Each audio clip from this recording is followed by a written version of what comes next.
Hey, what is up? So we have a special times 10 shard event this weekend. It's technically two separate times 10 shard events. One is from Friday to Saturday and Sunday to Monday is for the second one. We have a different set of champions for each of those.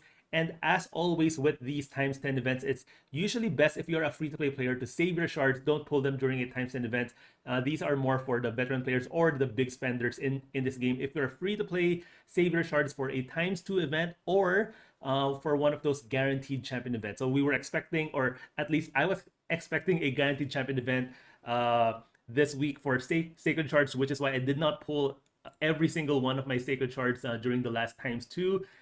We thought we were, or we might have a guaranteed Trunda. It's yet to come. I don't know if we're going to get it, but yeah, that's why I saved some of my Sacred Shards as a free-to-play player. But yeah, to the times 10 event, in case you are wondering what the champions are, these are actually really good champions for a lot of different areas in the game, from Hydra, Doom Tower, Arena, Dungeon. So these are very useful, but then again, your chances of getting them is still quite small, especially for the legendary champions. All right, so first one is from Knight's Revenant. We have Doom Priest, really useful for her passive because every time she gets a turn, she will heal everyone and she will remove one random debuff. She does not even need to actually do anything on her turn. So if she's stunned, if she's provoked, if she's frozen, she will still proc her passive, which makes her so great in Doom Tower. And especially in early game clan boss, if you need someone to cleanse those stuns, she can do a good job of that one. Her A1 and A2, we don't really pay too much attention on those. She does have an increased attack buff on all allies for 2 turns on a 3-turn cooldown, but really it's all about her passive. All right, next one is also from the same faction. We have Rector Drath, a reviver, and brings a lot of veils. So which is why she is also used in free to play Hydra teams because of her veil. She's also great for faction wars because of her revive. She has this whole team heal and places a veil on everyone with full HP. So if she does this on the first turn while everyone is at full HP, everyone is at perfect veil, which makes her really good. So yeah, so Rector Drath, really useful champion. And next one is the third and final one for the first set of times 10 is Godseeker Aniri. Great reviver. I see her used a lot in Hydra. She's also in one of the those high-end clan boss teams, but she's really here for her revive. She does have a revive on her A3, but she can also revive using her passive. Whenever someone falls down, especially like early in the fight, she will automatically revive that ally, and she does have this revive. And people forget that this revive here actually resets the cooldown on all of that ally skills. So you get a revive and they can have all of their skills ready to go. It is on a 4-turn cooldown, which is not bad, right? So that's the 3 epics for the first times 10 event from Friday to Saturday. Next one is, let's go to the legendaries. We have Glycea here. I actually did a guide on her using my clanmates account. I'll just remember to link that back up there in the upper right corner. She is, or she was supposed to be, an anti-warlord or anti-Yumiko in the game because of her passive. This champion skills cannot be put on cooldown, and whenever a warlord or a Yumiko tries to put her ally skills on cooldown, she will place a freeze on that enemy and a 50% chance of denying the cooldown increase effect. Now this 50% cannot be increased, which is why it's a lot of RNG. I have tried her out. She does an okay job, but of course, you still have that 50% chance that the Warlord or the Yumiko attack will proc. So it's not a guarantee. So actually, she is quite underwhelming. The rest of her kit is okay, a block debuff and a freeze and an AoE attack here. But really, her value is supposed to be from her passive, which is not that impressive. All right, so that's the first one. Next one is a really sought after champion, Lady Kimmy. I do not have her. She is great, really fast, 115 speed, and she brings decreased accuracy, decreased speed, and increased accuracy and increased speed. So really, that manipulation of accuracy and speed on both sides. If you might have seen her in end game arena. She's if you build her really fast with high accuracy, she can really do a lot of damage, and she's really annoying. All right, and next one is probably the most, or at least personally, I think is the most sought after legendary in the game, and that is Krisk. If you have a Krisk, personally, I think you've won the game.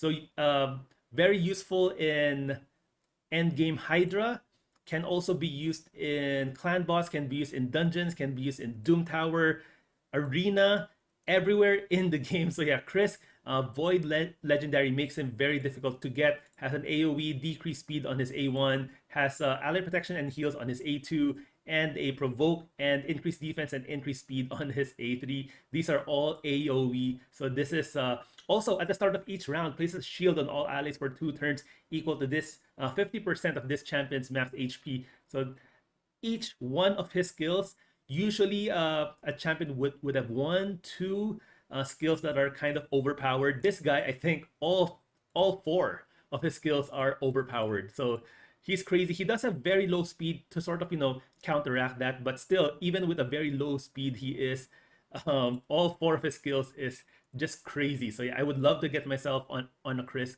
but being a Void legendary, it would be very difficult. But yeah, those are the 6 champions, 3 epics, 3 legendaries for the first set of times 10 this weekend. Next one for the what's that? Sunday to Monday. Also really good champions.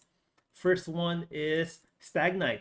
AoE decrease attack, decrease defense, and an A1 decrease speed single target. That's it. But he's really, really useful because those are the 3 most important debuffs probably that you will need in the entire game. Next one is from the Ogren tribes. We have Ugo, which is great for gotten a lot of use in Hydra because of his A3 decreased defense and block buff, which is very useful. Also has a full team heal and places a leech on her A1, which can be useful for healing. So a very good support champion. And finally, for the last one is Seer, the ultimate wave clearer in the entire game. Just place a lot of buffs, place a lot of increased speed, increased attack, whatever buff on your entire team, and then Seer will consume all of those buffs and then deal damage equal to the number of buffs that were removed. You can also place accuracy on her if you want to remove enemy buffs, but usually, since she will most likely do this at the very beginning of the round,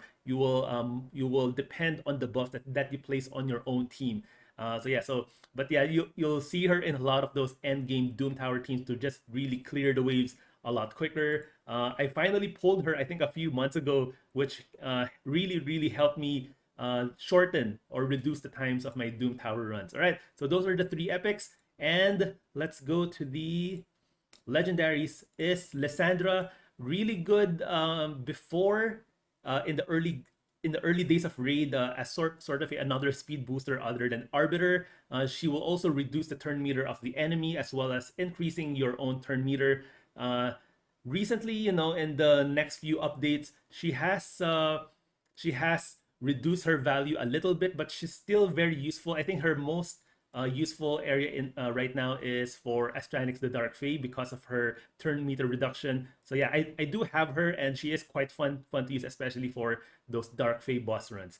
And next one is actually a champion that I have pulled very early in this account, and that's Duchess, and she enabled me to complete all of the dungeons from Ice Golem, Spider, Dragon, every single one of those. I just inserted Duchess with a very free-to-play friendly team that this was just a few months of playing the game, and I beat everything. She is crazy because she will basically make sure that your entire team stays alive with her passive.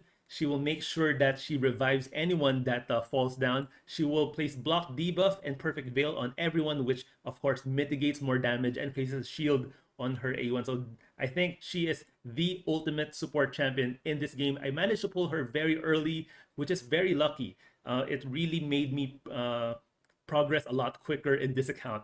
And the next, or the last one, is a champion, is a Void Legendary that I was very fortunate as a free-to-play player to get twice. I got two of these guys, and that's Nekrith. I used those two in 2 separate Tag Arena teams. He is really great because at the start of each round, which is of course at the beginning of the arena fight, he will place a block debuff, strengthen, and ally protection on one enemy, the one with the lowest max HP. So of course you get to choose who that champion is, and this ally protection goes on for 6 turns. 6 turns to make sure that that ally will stay alive. And just in case the enemy has a Madame Ceres or something like that, this ally protection buff cannot be removed. This guy is a good candidate for the Stone Skin set, the one that you get from Hydra, because of course, having ally protection, usually this would mean that he will take a lot of damage because of that ally protection buff, but having Stone Skin up on him during Arena will of course help him stay alive that much longer. And also has a single target ally attack, and what else? Yeah, and he can also place that same passive on his A3 block debuff, ally protection, and strengthen. Of course, this is on a shorter turn, only for 3 turns on a 3-turn cooldown, not 6 turns like this passive. But yeah, also when an ally is attacked while under ally protection buff placed by this champion, place a shield on the ally equal to 30% of this champion's max HP. So of course that champion is usually your nuker. So this guy Necros will protect your nuker, and if they insist on trying to take down your nuker, other than strengthen, block debuff, ally protection, he will also place shield. So this guy, if you have 3 of them, you will place all 3 of them in your tag arena teams because he is that crazy. So yeah, really great champions, but again, this is a ×10 event, so your chances of getting them is still very, very low. So if you're a free-to-play player, save your shards for a ×2 event or a guaranteed legendary event. But yeah, just in case you're planning to pull this weekend, good luck to you. But yeah, I think most free-to-play players will hold on to their shards. All right, thank you guys for watching, and I'll see you guys in my next video.